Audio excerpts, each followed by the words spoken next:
All right, and we are switched to live. Hello, And people are folks. starting to pour in. Boom, boom, Daniel, boom. Tay, Kevin.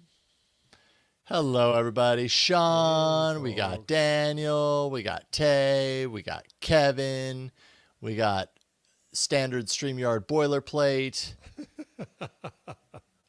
We've got, we've got more people streaming in.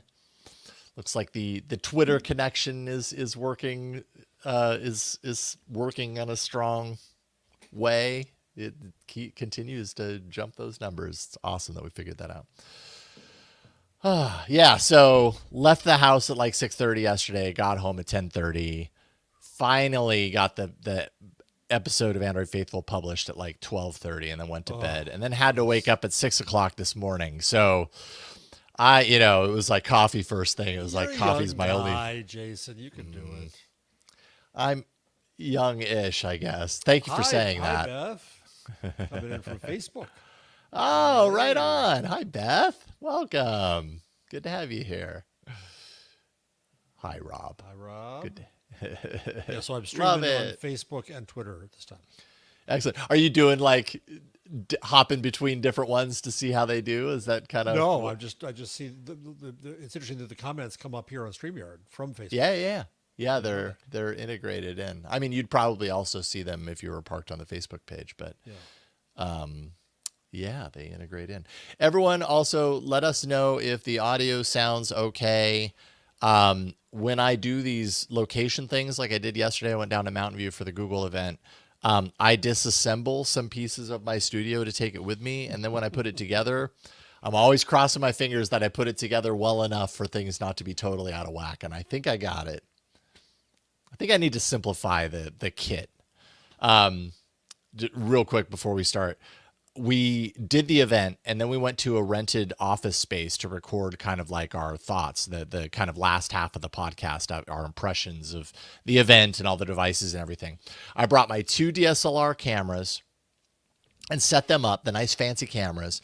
And then just on a whim, I set up my Pixel 8 Pro on a tripod, put it on the wide shot to get all 4 of us. And I was like, this is my safety. If I absolutely need it, I've got it. Turns out I needed it. One of the pieces of footage didn't record the way I intended. But what it made me realize is I don't think that I need to do all the other stuff. Like recording great audio is essential. And then like a single wide, like recorded with a phone, like the footage actually looked excellent coming from the Pixel. It was a little stretched because it was a wide angle lens, but it was like, why deal with all the complication of setting up DSLRs and focus and all this other stuff when the phone does it really well now? It's crazy. It's crazy that the phones that we have in our pocket are so good that you can rely on it for things like that. It's awesome. Okay. With that out of the way, let me make sure that I've got all my stuff in place for the show.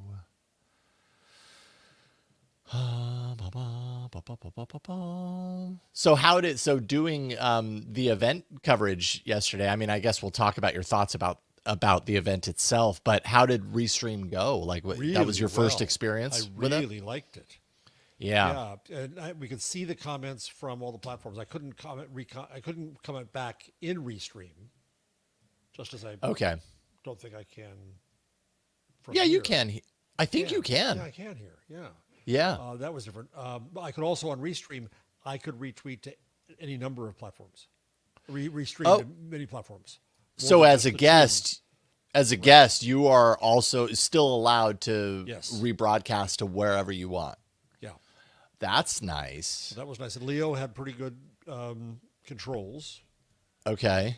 Once he figured it out.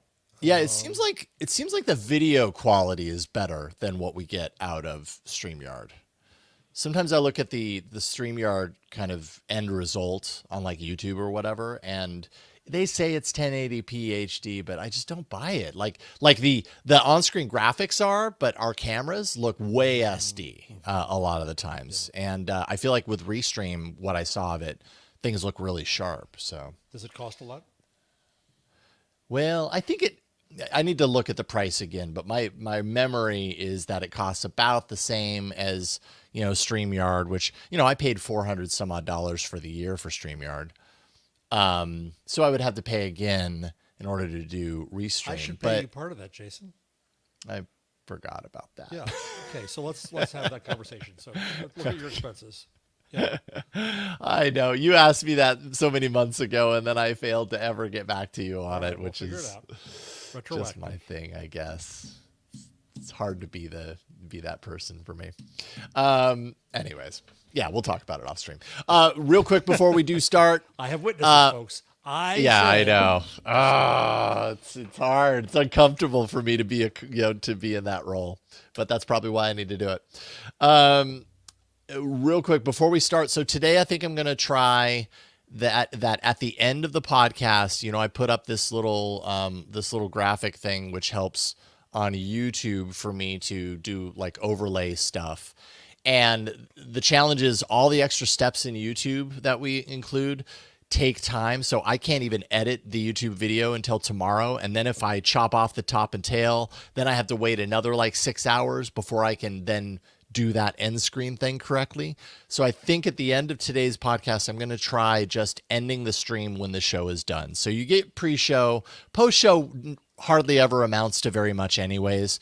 So we'll just end the stream there, show's done, then we can finalize our upload. And then that's one less thing that I have to wait for on the post-production side. So I'm sorry if that bums anyone out, but I feel like our post-show is always like, all right, well, we're done. See you later.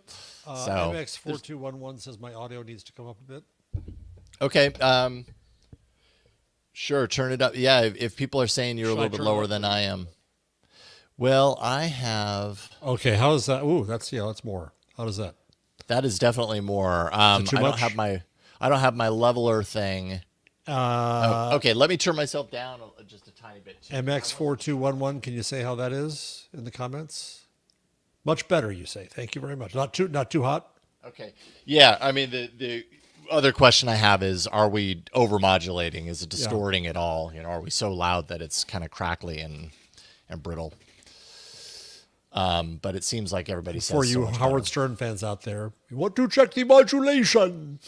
Howard's father. Oh man, I haven't listened to Howard Stern in so long. I had a chunk of time where I listened to Howard Stern all the time, and I have not in a very long time. I'm sure it's still very close to the way it was. Which I enjoyed. Yeah. Okay. One last thing. One thing I am hearing your here. Hold on. Should I turn? I turned off the echo cancellation. Should I turn that back on? Check test. Hold on one second. I can do it for you. Hold on. Oh, okay. Check testing. 1, 2, 3. Oh, okay. And say a few words. From 1, 2, 3, 4, 5, 6, 7, 8, 9. Okay, we'll leave that on. Yeah, it definitely got rid of what I was hearing out of your headphones. Was my talking delayed a little bit? So okay, cool. Well, everybody stand by. We've done a lot of talking about the show, and it's time to talk about the stuff in the show. It's time to do the show. So I'm going to put you off stage for a second. Rejigger my layout. Thanks everybody for being here. Everybody stand by. Here we go.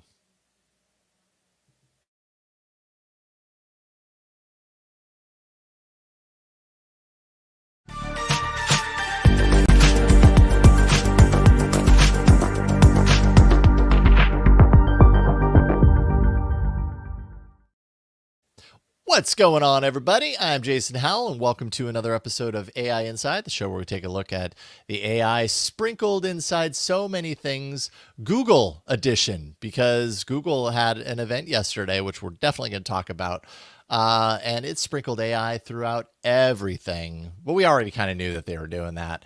Who's we? Well, it's me, Jason Howell, and my co-host, Jeff Jarvis. How you doing, Jeff? Hey there, boss. How are you? Welcome back. Jason had a very long day yesterday covering Google, but he knows all about it now, so that's good.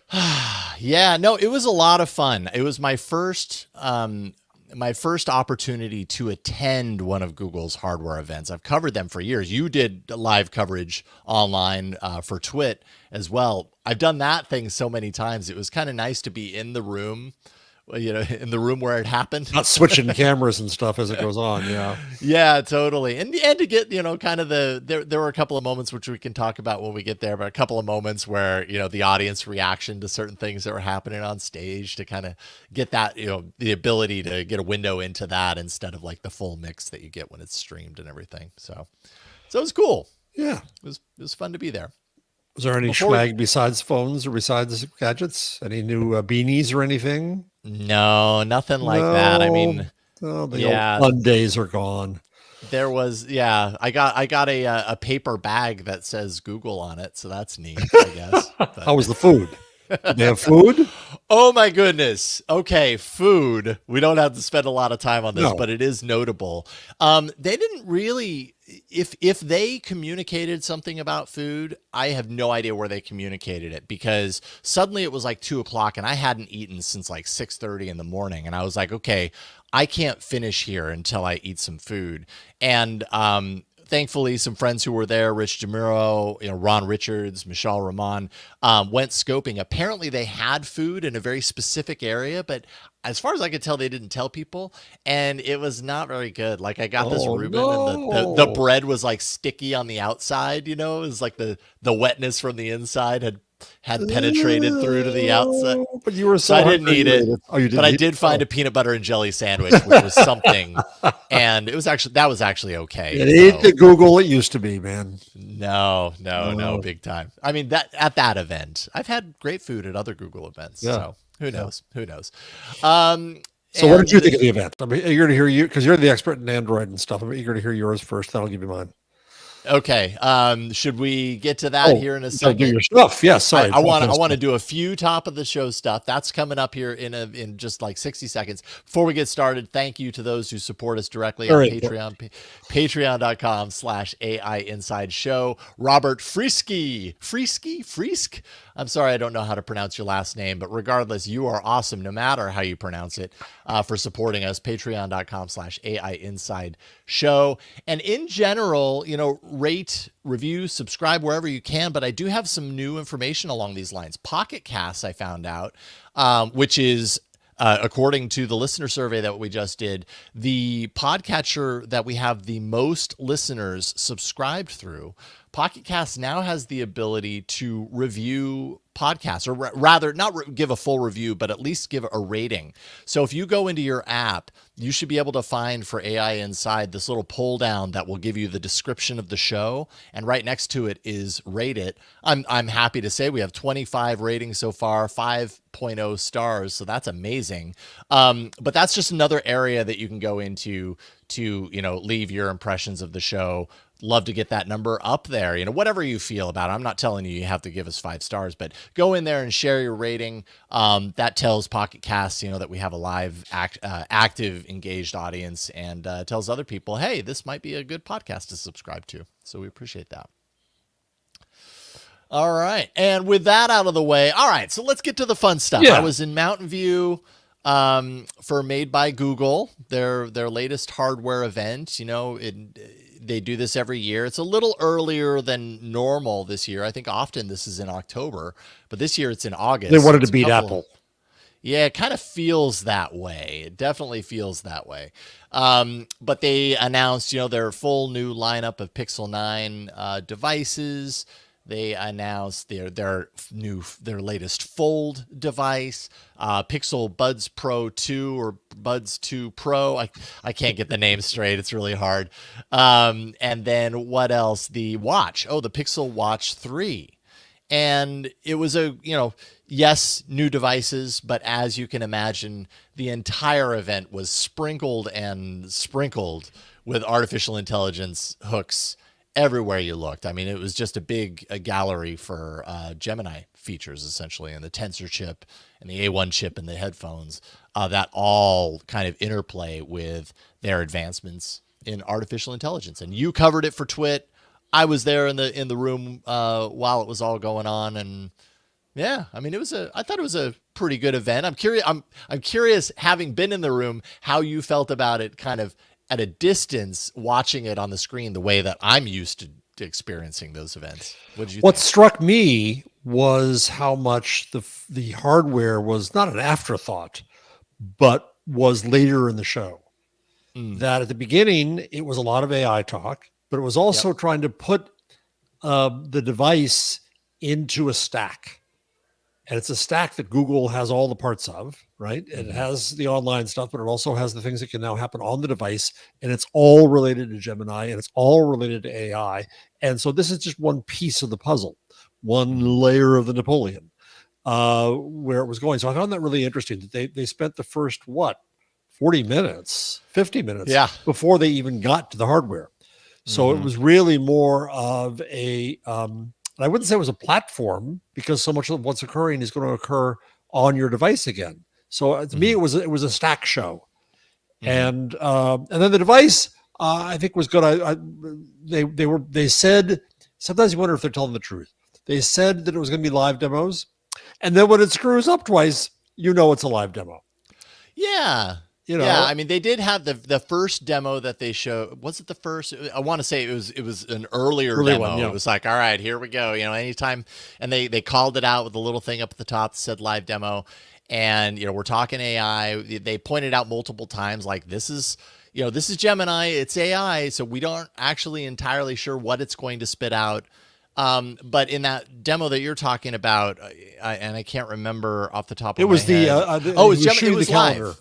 It was Gemini Live. Yeah. It was a demonstration of Gemini Live, which is really, their voice chat interface. It's Gemini, it's multimodal, talk to it, converse with it, interrupt it if you need to, point it at a calendar, or it was like a concert calendar or something like that. And they wanted it to pull out information, try and compare it to your own calendar and know what each was, so that it understood the antecedents. So it was impressive. It points out the kind of interconnected web of what their AI, what they envision their AI is going to do, which is, we've got all of these different products. How can we interconnect them with your voice through this chatbot so that it can do the heavy lifting of kind of, taking this task, moving it over into Keep, or moving it over into Calendar, and creating an event and doing all this stuff. Really, I think very useful stuff when it works, but it didn't work. Two tries in the first live demo, and then the third try with a different phone, it did work. He was honestly so relieved. Yeah, I mean, I was feeling for the guy. Like this, I was there in the room, and every time it failed, I was just like, oh no. Like, I felt bad Gemini, for will him. I have a job tomorrow? Yeah, and of course it wasn't his fault. But, but the question did come up, and some of the people that I was talking to was like, well, should it be, should a company like this opt for live demos when there's a potential for failure, or should they do pre-recorded? And I'm like, I think where I've come down on this is always go for the live demo when you can. Yeah. Because products are imperfect, and people are going to discover that anyways. And what's worse is a pre-recorded thing that makes things look as, like they're bulletproof, and then your experience is counter to that. At least this puts it into a realistic light. That generative AI doesn't always work. We know this. Right, exactly. And the other thing that struck me, I think you're going to do a demo of one of the, or a video of one of these, is that up till now, AI is just fancy Alexa. Right. And you've got to think to ask it a question and get something back, and the answer may not be right or maybe wrong. But what we saw yesterday, I think, was a little more practical application level of what you could do. So you could change photos. You could also, I liked the screenshot thing a lot. I did too. Right now what I'm showing is the Add Me demo. This was actually a really cool feature that I think is getting a lot of buzz. There's my pal Ron Richards stepping into the photo second. So basically what it is you take a photo with the camera of, a group of people, and let's say you're behind the camera taking the picture, and then you get someone to hold the phone, and using AR core, so it's like an AR overlay of the previous photo, you can find your spot into the photo and take that second picture, and then it uses AI to kind of merge these two images together in a realistic way. And it looked really good. The final product actually works really well, according to a couple of the demos that we did, and that was a really good kind of example of Google taking all of its efforts, its different efforts here. I'm trying to get it without blurring. Ron wasn't in there for that picture. He walked in the What did you second have to do part of it, in terms of command? Did you have to tell it which person was going to disappear or anything, or No. use no? No. So there is, in the camera app, there is a specific mode, just like, camera or pro or night photography or whatever the other modes are, that says add me. So you're telling the camera, all right, we're going into somebody's going to disappear. Somebody's good. Yeah. And it doesn't need to know. What you need to know as a user is to make space for someone to come in later in the photo that you're framing. That's all it needs. All right, yeah. That's all it needs, because all it's doing is it's taking that first photo that you took and then basically overlaying it. Let's see if I can get a screenshot for, you can kind of see Ron Richards is walking in, they're overlaid on top. Essentially what it's doing is AI carved out the background to have the subjects be floating in the video image that's behind it. What was also really cool walks in, was that when she leaves, it looks like she's leaving her body. Yeah, totally. That was kind of weird. Because there's two of her for a brief moment, which is fun. Right. And then, then I see. So Ron, so right before when Ron goes in there, whoever is sitting next to him does the thumbs up, but the final photo doesn't have her with the thumbs up because she didn't have her thumbs up in the original photo. Right. This was the original photo. So she thinks that she's posing this again. The second photo, but it's only Ron who's posing, only the added person. And then this is the final photo. Exactly. The original photo has Ron and her with thumbs up, or sorry, the original photo just has. Right. Oh, I had it right the first time. But yes, you're absolutely right. It takes the original kind of configuration of the three people in this case, and then superimposes or stitches together Ron's pose. That's fun. The second time, and it keeps every iteration of those photos as well. So it's kind of it's a reverse Stalin, where he airbrushed people out when he killed them. Oh, now you can add yourself in instead. There you go. But they did not call it reverse Stalin. They called it add me, which was probably a good marketing approach. Yeah, and you mentioned screenshots, which I had a really wonderful conversation. I wish I could remember his name, but he's one of the leads on the screenshot team. So I'm going to be releasing an interview with him and kind of a demo of this at some point this week on the TechSploder YouTube channel. But I did not expect to be as blown away by the idea of this app, this screenshots app, as I was, because it's really easy to think about screenshots as like this disposable thing, right? Like, oh yeah, I take a screenshot because I want to draw an arrow on it and point to something that's important. But I've realized over time, like I've taken tons of screenshots. I'm usually taking screenshots of things that I want to remember, or things that I want to share, or things that I want, to refer to later or whatever. Having a place to go to where it's organized, and B, having the capability of AI to parse information from these from these places and allow me to organize it. The comparison that I ended up making after playing around with it is that it's like a personalized on-device Pinterest. It's a place for me to catalog all of these important, very visual things for myself and keep them organized through the power of AI. I thought it was really impressive. Yeah, and I think it's the phone as your eyes. And we think about this when it comes to AR, where you use the phone camera to look at something and superimpose on it. Mm-hmm. This is different. This is something that I've used in my day. I now freeze it. I take a screenshot of it, and then that has data value going forward for me. Mm-hmm. I can organize it. I can get information out of it. I can seek it again. Right? That's all true. Yep. Yeah. Oh yeah, absolutely. That's all because of the AI, which really is nothing to me but an extension of Google Photos. Yeah. I can ask for all the cats in my Google Photos. Now I can ask for all the shoes I'm looking at in the screenshots. And these are the things that have passed by my eyes that I can now get access to in a new way, thanks to AI. Totally. And it was really impressive. One of the examples that they showed was this, like, this music festival calendar, and on the calendar it said pre-sale on this date, and then it had in bigger, bolder letters a date that's like 2 weeks in advance. As a human, we would look at that and we would say, okay, pre-sale on that date, the event is that date. And the AI was able to infer without it specifically calling that out. You know, he did the command to be like, what day is this event on? And it knew that the larger font, it could infer that the larger font was a representation of the actual day of the event and not the pre-sale date that was also on the screen. So yeah, it's pretty impressive stuff. That is. So so this is becoming more practical AI. This is trying to apply AI to your life in a way that starts to feel a bit useful, more than I've seen before. Chat GPT is cool, but not really useful. Notebook LM is useful, but in a very specific way of research. This is useful just in the everyday. Now, the question is, will you think to use it? Yeah. That was the problem with the chat interfaces. And back to Alexa, is I don't think to ask the machine something. It's just not my habit. But it is in my habit to take screenshots. Yeah.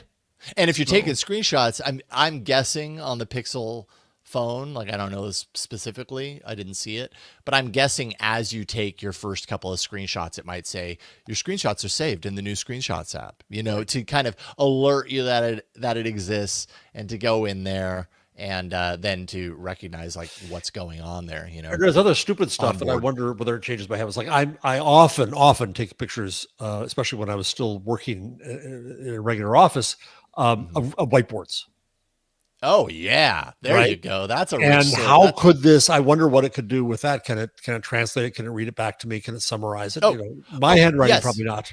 Oh yeah. My guess is yes, because one of the other examples that he showed was, you know, I've got all these recipes. I think it was like a flan, a bunch of screenshots about flan recipes.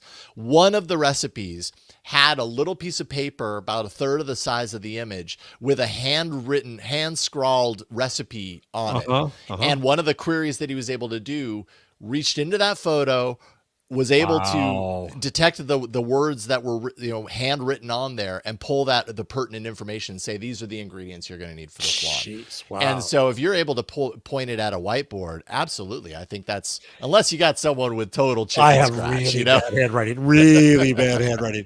It'll be a test for it. People take pictures of where their car is parked. They take pictures of menus, of food. Obviously, we've seen applications in the past that will analyze the nutritional value of your food and check it against a diet. My wife sends me to the grocery store, and I'm absolutely awful at it, so I'll send pictures to her saying, "Which eggs did you want?" Right? So there's all kinds of other things that pass in the day that I that's why I'm thinking I'm getting the 9. Are you tempted? Oh yeah, of course. I mean, it's hard for me to not get the next Pixel because Android, every year that's what I do. And, you know, and I also feel kind of duty bound to that considering what I do here. And well, now it's a double duty because now it's so AI-ish.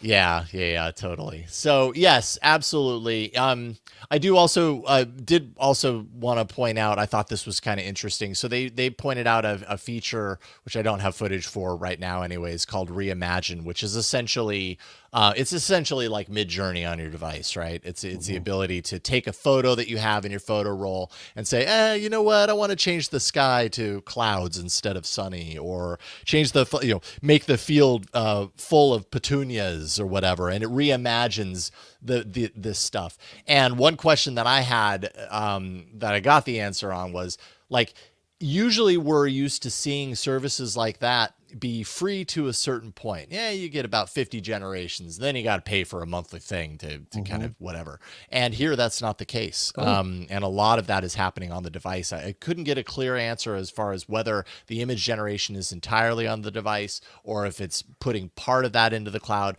I did have someone say that it was on device, but then Michel Rahman countered that a little bit later with some information he got. So I'm not entirely sure there, but I do think that it's notable that, you know, some of this stuff that we're used to paying for, if we want to play around with it, which this is a feature that's really playground type stuff, you know, it's sandbox type stuff. It's not important necessarily, but it's fun and it's enjoyable. And the fact that you don't have to pay extra for it, I think is good.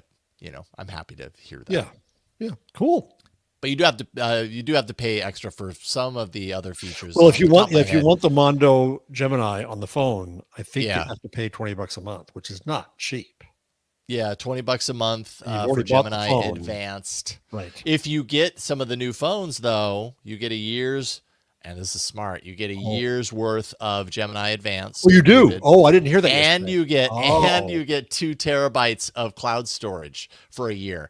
And both of those are really smart for Google to put in there, because once you have that stuff and once you yes. start to rely on it and start to use it, it's going to be really hard for you to undo that and go back, especially the storage. Once you have more than, storage in there that you did, and you're filling it with things that you didn't have that storage before, you're kind of forced to make the decision, Yeah. like, do I want to continue this? And you probably, yeah, Though, maybe and you will. eventually, like I just, after how many years, I don't know, I just canceled Dropbox. I hadn't put anything Mm. in it. I hadn't gotten anything out of it in probably Were 5 you paying on years. a monthly I was basis paying for all it? this time, Oh my goodness. like What my is that father and service? AOL. So I Yeah, finally you just canceled it. had no, I wonder how much money you've spent over the I years know. not even I don't using want it. to know. Like, I there's don't a want to know. service that'll do this for you. Yeah, It'll take I a need look at that. all your subscriptions and Well, also allow getting you to undo your them. credit card lost will do that for you. Yeah, right. Yeah, so it was cool. It was interesting to kind of walk around and see all the different examples. We don't have time to talk about Mm. every single thing, but the Pixel Watch and a lot of the data analytics that I thought that was really impressive. They're really leaning in heavily on their purchase of Fitbit and all the data that they now are streaming in from the wearable, and going real deep on using AI to do advanced analytics about all these things that people who are really nerdy about their fitness data, they're going to find a lot to really enjoy, based on the demos that I saw on all of the information, how it's parsed, how it's visualized. I mean, it's more than I would want out of my fitness regimen, Right, but I right. know there are people out there that really love that stuff, and they're going to get their money's worth there. Cool, So, cool. I'm glad you um, were there because it yeah, me really is. too. It's a legit AI story. It's very much a legit AI story. It's Oh yeah. AI at the consumer level, and so it'll be interesting to be able to cover not just the high level of models, but the application layer. Yeah, yeah, for sure. Well, and kind of what we're talking on the consumer level, it was a couple of months ago that ChatGPT 4.0 was unveiled, and with that voice model that they're like, everybody's going to get used to talking to voices. You put in a couple of, or talking to chatbots. You put in a couple of stories that I labeled, I think I like you, AI edition, in in 3 parts. Sticking first with Gemini Live just for a second, Joanna Stern from the Wall Street Journal spoke with Rick Osterloh, who is the head of Android and hardware and all things in that department over at Google, about the new chatbot that is Gemini Live. Headline, of course, says, I almost forgot it was a bot. And Osterloh in the interview reiterated to Joanna, not meant to become a relationship. It's more meant to be a collaborator to get stuff done.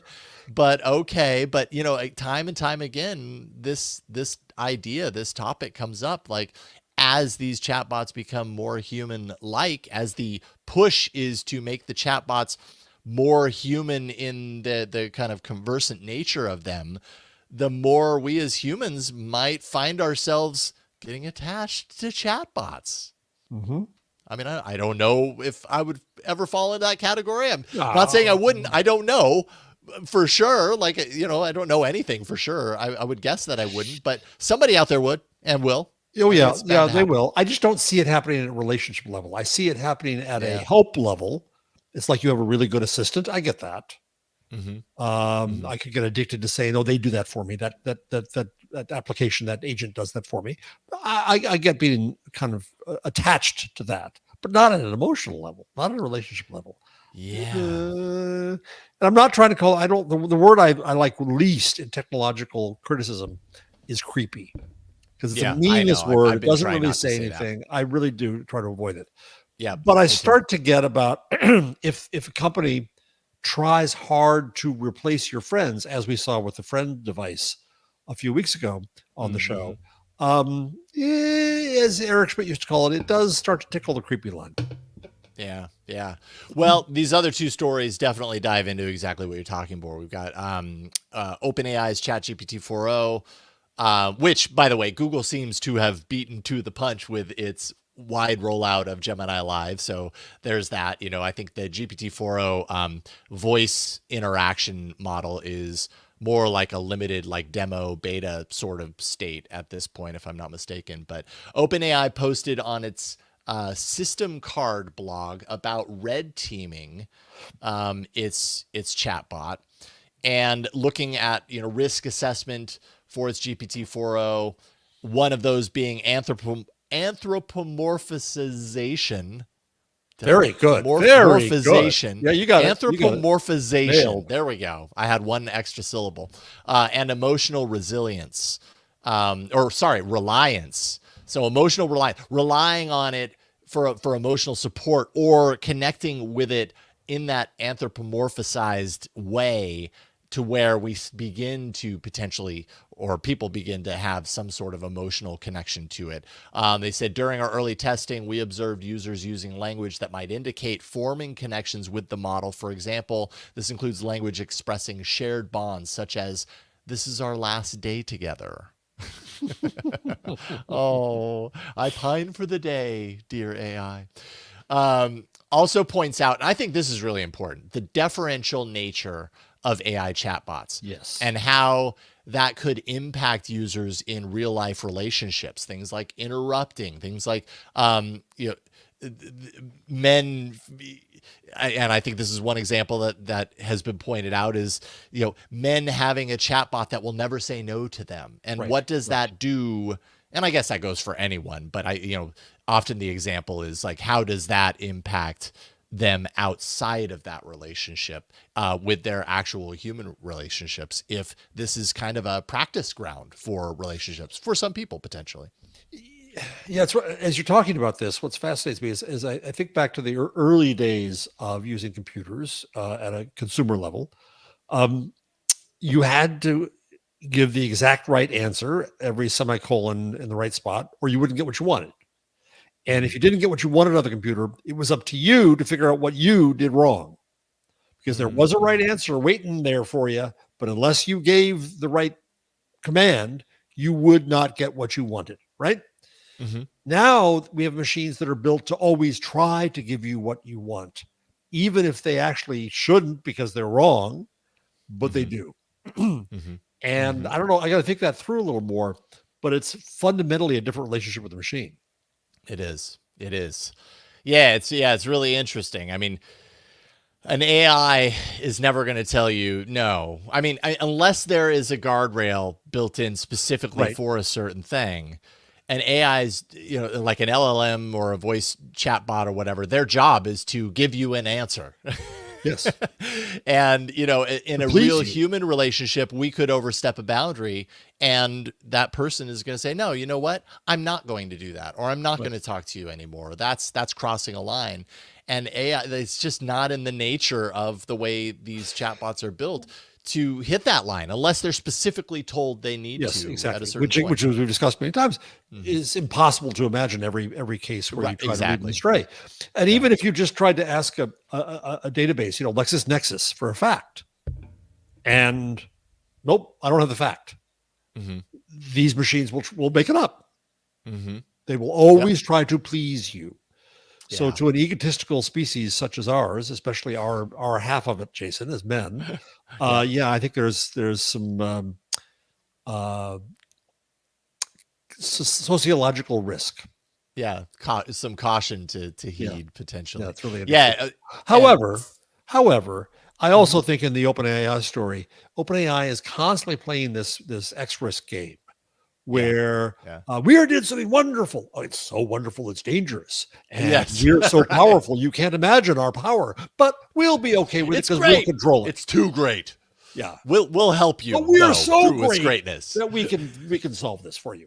So Yeah. there's a grain of salt the size of Utah now when Hmm. I see these kind of pronouncements out of OpenAI. Yeah, yeah, fair, totally fair. And then there's the company Replika, who the CEO of Replika, Eugenia Kuyda. I'm sorry. If I got your last name wrong, Kuyda, I probably did. Kuyda, folks. Yeah.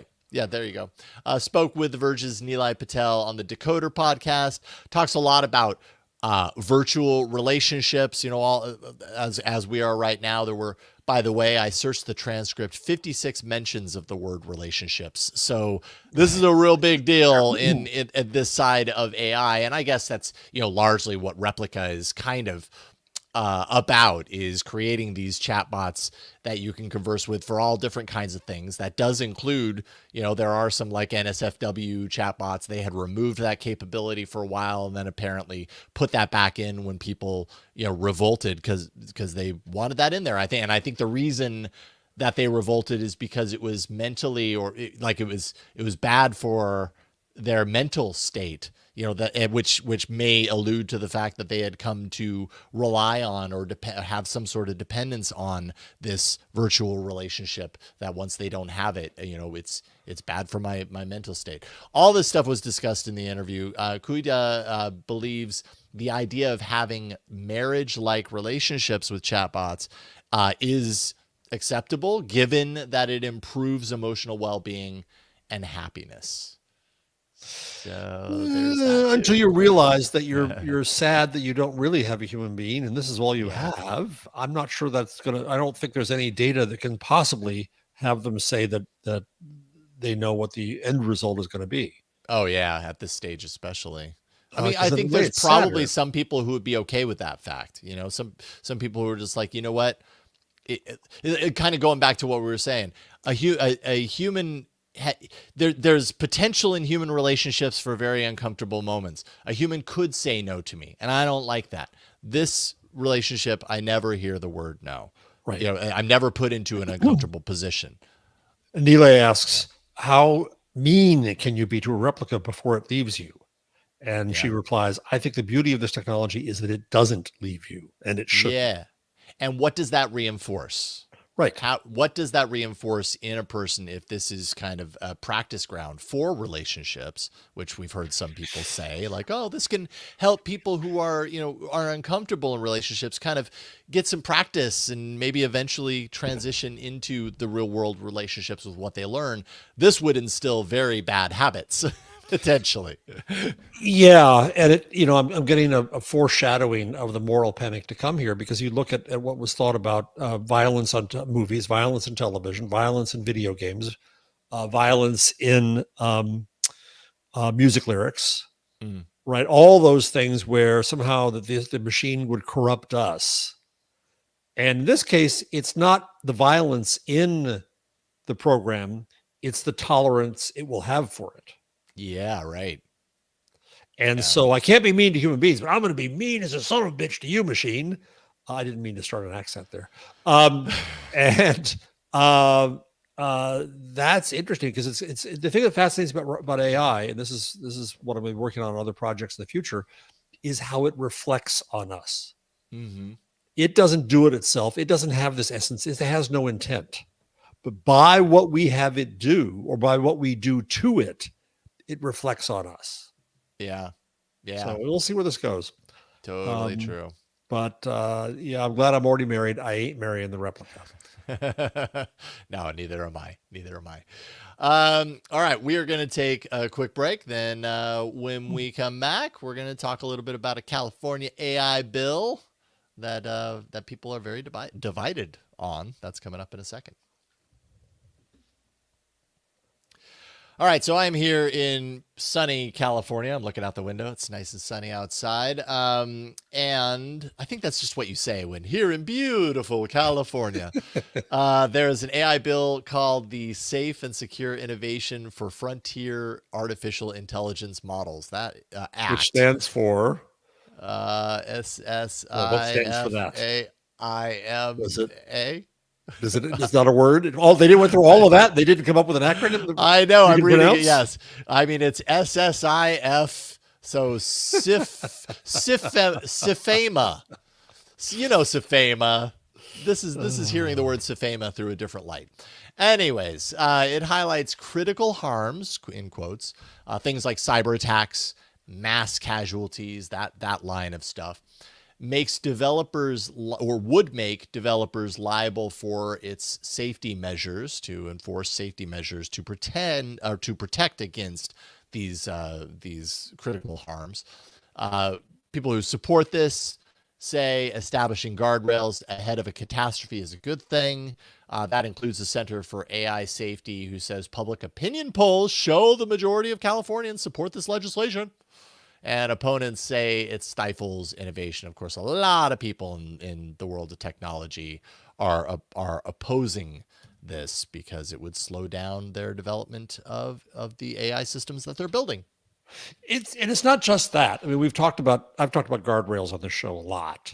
Yeah. Because I've thought, this show makes me think about this stuff. So as I've thought about it, I think more and more that guardrails at the model level are impossible, virtually impossible. There's certain things that you can train it to understand what child porn is and train it not to make it. But you can well imagine people who find ways around that and find ways around any guardrail. And so it's false security to think that you can have a guardrail, and then to legislatively mandate the guardrails is even worse false security. One. Two, it puts upon the developers a requirement that they certify the safety of their model under penalty of criminal perjury.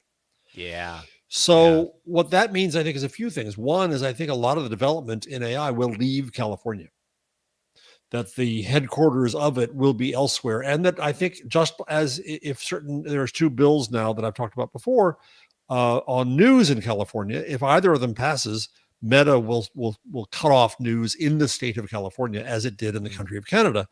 I could see some AIs, ironically, for the headquarters state of technology, being blockaded in California if a law like this passes.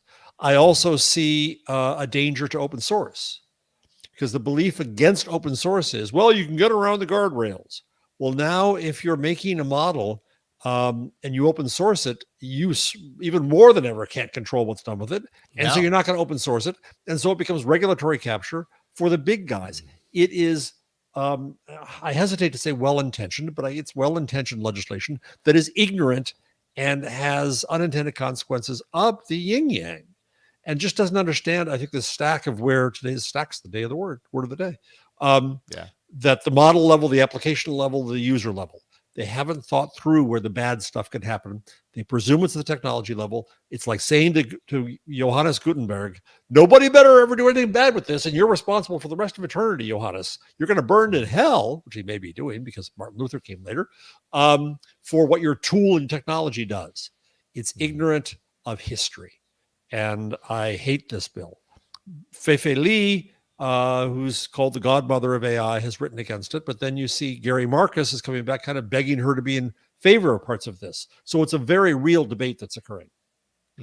Yeah, and you mentioned the threat to open source, and Andrew Ng also called it an assault on open source, because of their that open and easily modifiable nature of open source. Right. It's also very vague, is what a lot of people are saying as well, as a criticism. Like, where is that line drawn between acceptable and potentially harmful? It seems like a goalpost that could move in any direction on a whim. Is there an easy way to really truly define this, or even put in controls? Because like you said, guardrails, it's impossible to cover every step when you're talking about this technology. So then, does that mean that the line is AI is no good? You can't use it because you can't put in definitives. Everything becomes an easy. Yeah, and it's a problem with any law in the United States. Any law that is too vague to understand and follow is unconstitutional by its nature. And so this idea of AI safety couldn't be vaguer. Define safety in all realms. And you make safe cars now to the extent that they have seat belts and they don't blow up. It's not the Corvair and so on. But they still get into accidents. But they get people still die in them. I mean, so where is that line drawn? Right. Tomorrow, August 15th, at least at the time of this recording, tomorrow, August 15th, the bill is sent to the California Senate Assembly floor. It's expected to pass there. Then it would go to Gavin Newsom's desk for signage, but there is no word on his stance with the bill. If he signs it, it would go into effect no earlier than 2026. And I'm sure there will be a whole host of legal challenges leading up to that too, because there's a lot of people with a lot of money and a lot of intention around this technology that is moving so much of the industry right now, to not allow something like this to happen. And yeah, I think you're right. If in the end this is just the way it is, it's going to move a lot of this technology and these companies out of the state for sure. Yeah. Yeah. And even though certainly. I'm sure the way California operates is that even if it's made elsewhere, you're still liable in California, but you Yes. sure don't want to make it there and use it there. You want to be able to put a fence around use alone. Yep. That's absolutely part of it. Shifting gears a little bit, I just thought this was kind of interesting, but kind of speaking about Meta, because we've been talking about it a little bit with the open source conversation, but Meta has a new AI tool for creating 3D imagery called VFusion3D. And so, think characters, product mock-ups, sculptures, etc. You can turn any image, flat image, into a 3D model. You just take an image, turn it into 3D, it makes it spinnable and zoomable and all the things within seconds. And yes, it is open source. That is super cool. It could be a big deal for game developers, architects, Hollywood characters, Catalogs. product designers, all sorts of things. Yeah, that's amazing. That's really cool. So I tried playing around with this earlier and I could not get it to work, but they do have a demo up. I was hoping it was going to be your demo. So I'm going to try and load the AI Inside logo in. And yeah, you see this application is currently busy. Try again later. Geez. I wanted to create a 3D image of the AI Inside logo, but apparently it's not going to let me do it. And I've tried earlier today multiple times and I keep getting the same error message. So even the you know what? I think it saved you from yourself, Jason. I think it would have been cheesy. Oh, probably so. But it's an easy target to throw our logo in there and see what it comes up with. Who knows? Maybe we could start selling like AI Inside bobbleheads of the logo. Yeah, I don't know. Yeah, of us. Of us. See, Leah started something. Yeah, with the bobbleheads. Saw a few of those at the studio the other day as they're clearing it out. Oh, right. Yeah, just a couple of only a few. It's not like there was a ton of them, but anyways, I did see them. How's the AI thing doing? And what I'm talking about is how AI is, as we've talked about many times, layered. Somebody in chat said layered in everything. I'm like, oh, maybe that's better than sprinkled. I think it is. It's kind of the lasagna structure. Yeah. Okay, I'm going to switch to that from now on until the next word comes along that I like. We've got a couple of stories that are talking about kind of the brand marketing or the marketing impact of having AI in all of these things. How is that going? One study from the Journal of Hospitality Marketing and Management. Oh, sorry, I almost fell asleep there. Showed that AI lowers consumer purchase intent, according to their study. It asks the question, are consumers complacent? Are they hesitant? Like, do they just not care about AI or are they worried about it? I think it's probably a little bit of all things. CNN writes it's about trust or lack thereof, that kind of erosion of trust that builds up when an AI is purported to do something and then someone finally gives it a go and it doesn't. I don't know how many people I've talked to that have had that experience. Like let's say the air quotes normals, the people outside of our tech circles. They're like, oh yeah, I use that Google, Gemini AI thing. Yeah, it really sucked. It did, and it's like they've heard about it enough to be excited by what it potentially could do. So they try it out. And all it takes is one time for them to realize, oh, that didn't do at all what I wanted it to do. And so that trust is eroded. And how is that for all this? Anyways, there's a fear of data. AI is associated with data and transparency and a mind of its own and theft of content and you're stealing my soul. And so I find it's interesting that at the same time that this study comes out, of course, what did Google do and what's Apple going to do at this event is they're going to start screaming AI in everything. And I wonder whether there's I don't want to say backlash, but whether there's a hesitancy. A response. Yeah, yeah. Yeah, Kind of a reaction to that. Yeah. yeah. I mean, Well, before we get there, I just want to say, yeah, as an aside here, in the CNN story about the AI brand study, I want this yeah. job. I'm now emeritus at CUNY. I want to become the Taco Bell Distinguished Professor of Hospitality Business Manager at Washington State University. Wouldn't it be killer to be the Taco Bell Professor of anything? This is a job that was created exactly for For you, me? Jeff. Yeah, yeah, Yeah. yeah. Either Taco Bell or maybe Chipotle. I don't know. I think Taco Bell's cooler right now. Yes, Okay. you All get a right. master's in burrito. Yeah, And free burritos for life if I you're think lucky. so. I think Yeah, so. I would be disappointed if that wasn't the case. Sorry Um, for that little detour there, no, but I had honestly, to. it's perfect. It's perfect. Another study by TV measurement firm iSpot shows how nearly half of tech companies' total TV commercial spend this year is about AI in some way, and it's a large number, like large amount of money being spent on their advertising. Half of that messaging, all centered around artificial intelligence.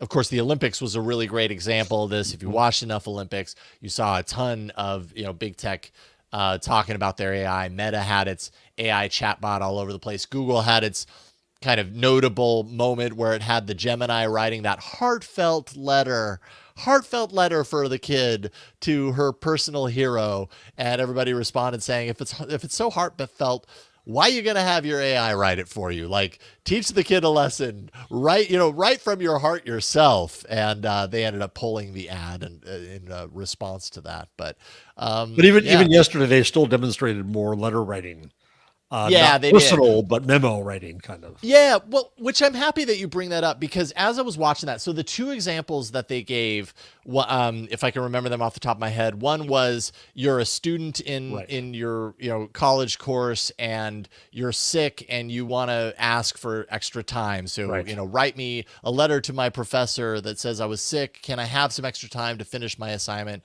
What was the other one? The other one was I forget the other one because that's the one that stuck with me, of course.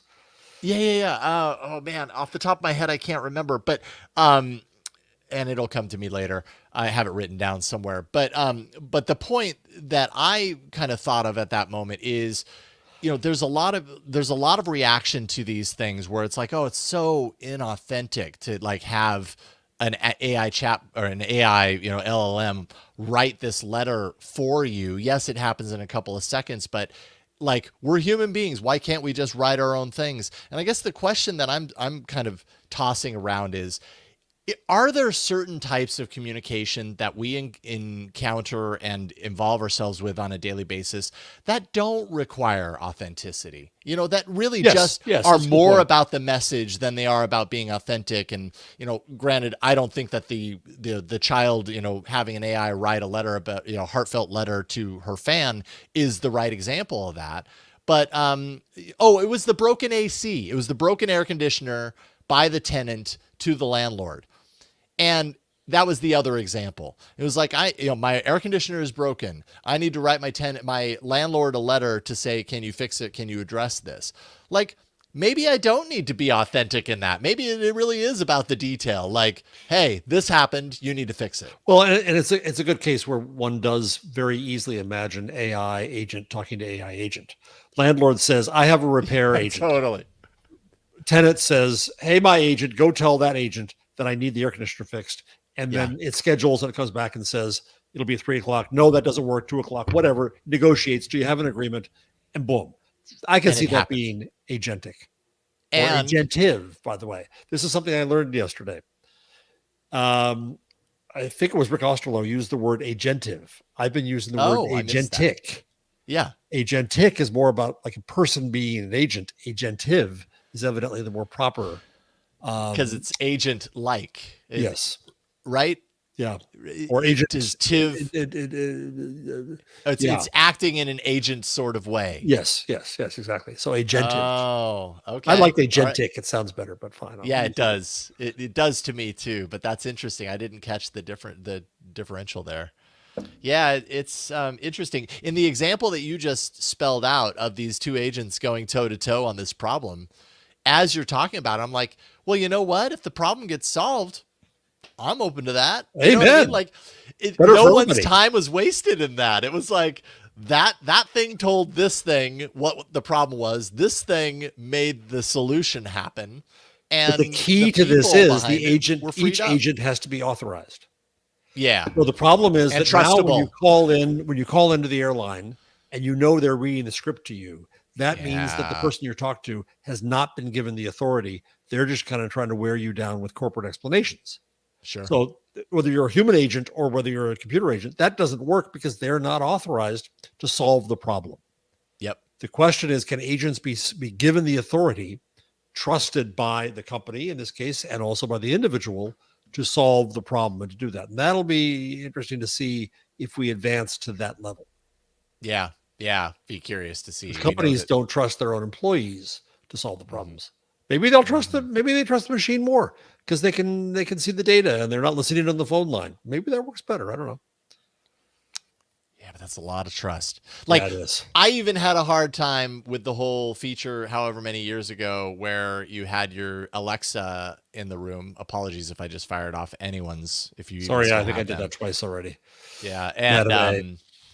but it was that feature years ago where you could like tell it to purchase something for you, and it Mhm. does it, and I think you still had to kind of go in after the fact and confirm it, but the idea initially was like just use it and it'll buy it for you, and I was like, God, it's hard for me to trust it even for that, let alone these agents talking to each other and buying my plane ticket for the thing that I need to go to or whatever, and making sure that it gets it right. Like, there's going to be a lot of there's going to need to be a lot of education from these things to me, that it and examples of it working before I trust it. It took me a long time to put my trust in Google Pay, and Yeah. feeling comfortable with leaving the house without my credit card, because I was comfortable that when I got to the store, my phone would actually work. Like, it took me a while to get to that trust point, Right. and that only came from using it time and time again and it proving it could do it. Right. This goes back to the discussion about responsibility in AI at the model agent or application or user level. The story we had a couple months ago with Air Canada having the bot that told the guy that he could get the bereavement fare when in fact he couldn't, and then Air Canada tried to blame the bot. Mm-hmm. Well, Mm-hmm. that means that Air Canada thus undercut any trust in the bot. It wasn't the bot's fault in that case. It was Air Canada's Yep. fault. And that's where the responsibility lay. Yeah, So this is going to be a fascinating negotiation at all these levels. for sure. 100%. And finally, in our segment of another company not Whoop, having whoop segment. not having any real advertisement going on right now, because they're probably trying to figure out how they do it. Humane and the AI pin, the colossal historic flop, I think it's safe to say, Mhm. of the AI pin, had a lot of buzz going in, and then it did not stick the landing. Saw terrible reviews. $700 device has seen more returns than sales, according to The Verge. That's not a winning formula. Ooh, no, it's not. $9 million in lifetime sales. 1,000 purchases canceled before shipping. More than $1 million in returns. And those returns, this is interesting. Those returns cannot be refurbished. They cannot be resold. They become e-waste because of a T-Mobile limitation, that their network probably tied to a specific device and there's no way to transfer ownership or something along those lines. Wow. So all those devices just become garbage, which is a real There shame. are only 8,000 units left there out in the world. Collector's item. Yeah. Yeah, this was all according to internal sources, by the way. They're not talking about it. They don't make comments on this stuff.